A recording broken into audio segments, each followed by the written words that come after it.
Kurt, you found out today just how fast this little Super Stearman can be and how quick things can get out of hand. And I don't mean that bad. I'm just saying it can get away from you quick. That almost sounded like, posthumously a little bit like, well, no, it's in perfect shape. How quickly she landed on their top. No, there's no off-film landings or takeoffs with this. That's right. It's all on film. Right. It's all there. But no, we knew coming into this what we were getting into.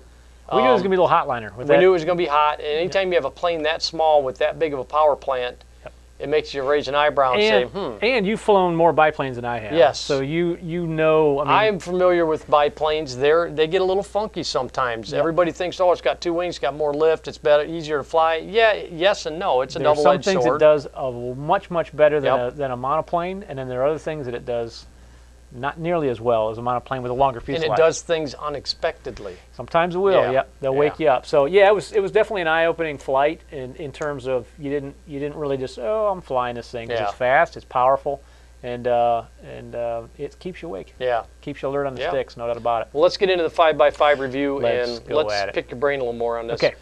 Build as advertised, 4.5 out of 5. Now this was a box of a lot of parts. This was a pretty involved build, typical ARF. We said that when we opened it up.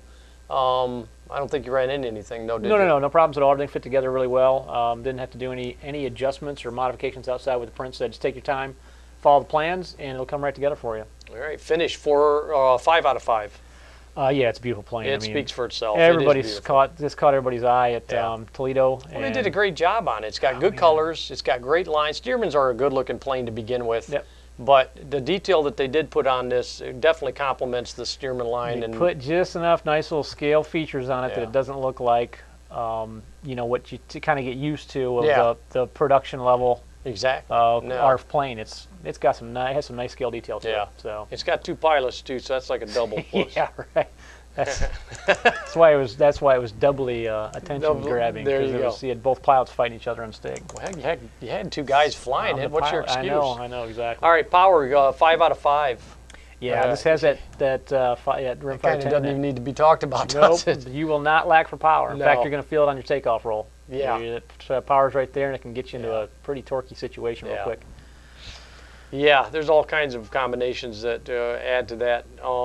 Ground handling, that falls right in with the ground handling. 4 out of 5. It's a short coupled plane, and lands beautiful. Takes off. Yeah, it takes off a little more attentively. Yeah, from a pilot standpoint. You've got the torque roll to take into consideration on takeoff. You've got that burst of power. You got the tail getting up in the air. Things are starting to move around, the wings are starting to fly, and this is where sometimes a biplane can not bite you, but biplanes can get a little funky on takeoff. Yeah, well, when you look at all the influence you can get from those quad ailerons, and on this design for one, it can start doing some. If you don't have it trimmed out, which your first flight isn't trimmed out, sure. It's point, pull, and shoot and pray. You just kind of see where it comes out, but. If you've done your job on the bench and everything's nice and level, it shouldn't be too surprising. This wasn't the Super Stearman was by no means surprised when we got off the ground. It came up in a little bit of trim, a little bit of aileron trim, and it was flying nice and level. It does want to torque out on you a little bit on takeoff. Yeah. So you got to kind of commit to the takeoff. Get it lined up, get a little bit of a roll to it, and then just commit. Yeah. Give it some throttle, and then bring it up off the ground. You don't need a 150-foot rollout so it rotates on its own. No, exactly. Yeah, and you're really going to notice a crosswind in this too. It's going to be more accentuated with this. Yeah. So well, again, the distance from there to there, even though this is a smaller version, and you got double the wing to get influence with the lift. So you got it. Durability 4 out of 5. It's a short plane and a narrow wingspan, being a biplane, so it's pretty compact. And the more compact we get, the less flex and the less potential for damage. Now, with that said, this is built at balsa, so if you crash this in, and with the potential speeds you're going to be flying at, you'll see the insides of it real quick. Yeah, you'll see how the glue joints are from the factory. To put it mildly.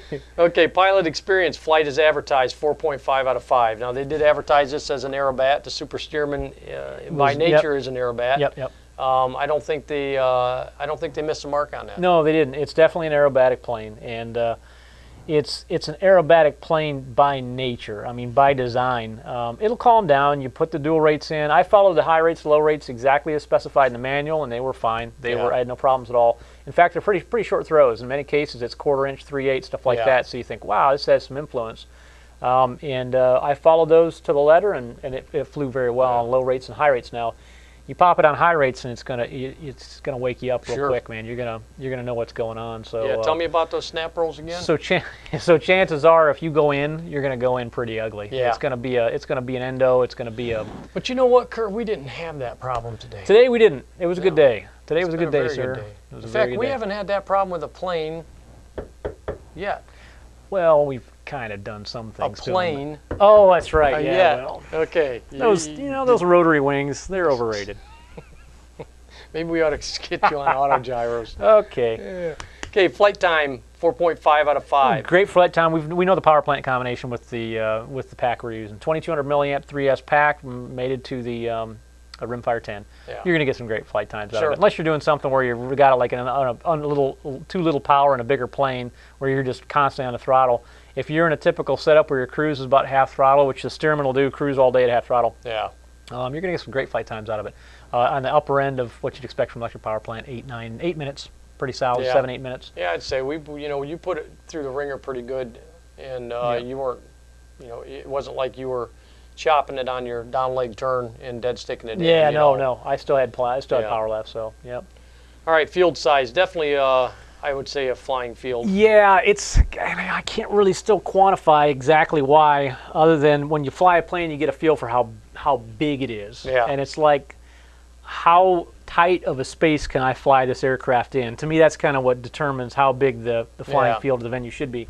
And with this, I was glad we were at the field today. I was glad we had the runway to work with that we did. I didn't need all of it by any means as far as the width goes, but no, but you get greedy when you get used to one that big. You do, yeah. You find yourself, okay, I'm over a little bit too far this way. It'll come. Yeah. It'll come. So it's going to what? line up. I've got 65 feet to work with. Right. 4,000 feet, we don't care. Yeah, I just keep running with it. Yeah. So yeah, just watch your flying sight. All right, portability 4.5 out of 5. Pretty compact plane. Yeah. In fact, I had it on its nose in the back seat on the way home. And, yeah, it's tough little plane. Yeah. Yep. Traveled nice. It does. Yeah. Skill level, intermediate to advanced. Yeah, this is definitely an intermediate to advanced plane. I think biplanes we talk about are always intermediate level planes. Yeah. Really, just based on their nature. Unless they're, unless they're a foam slow fly. fly. Well, yeah, 3-channel. That's right. That's a good point. That's a very good point. They've got some beginners there, but there's not many of those out there. If you got a 4-channel, and not a under-cambered, foam wing. If you've got a conventional wing, conventional airfoil, and it's a 4-channel biplane, it's an intermediate plane. Sure. I think, and we've said that before. Some people may disagree with us, but you got to have your rudder turns down. And you're dealing with crosswind takeoffs and crosswind landings. You got to kind of have those comfortable. This plane didn't experience the problem of basically what you'll find on a lot of biplanes, especially bigger ones with large ailerons. Is guys will try to do an aileron turn, and all it does is just angle and keep going straight. It just turns. You have to have coordinated rudder a lot of times on a biplane. Yeah. Just because. Now, of course, with this one here, that wasn't an issue. It wasn't too bad. A little, you take it up on a bank and just a little bit up elevator, and she comes right around real nice and easy on you. Yeah, it behaved pretty well, and its rudder turns were nice and flat. Yep. It was very manageable. But intermediate level is going to be rudder management or flat turns, and then takeoff and landing rudder management for crosswinds. You need that with this plane for sure, and then with the speed and power, and with the control surface response that you can get out of it, that's where the advance kind of kicks in a little bit. Even for an intermediate, it's going to surprise them when this thing comes out of a snap or comes out of a real nice quick roll. It's doing things fast, a lot faster than you think. We'll take a look at the full review at our website at tubefly.com. If you have any questions, you can click on the Ask To icon. It's located in the lower left corner of every screen on the website. It'll pop a message over to us, and we'll get back to you in a couple business days and get your question answered. I'm Kurt with Two Brothers Hobby. And I'm Rob. Thanks for watching.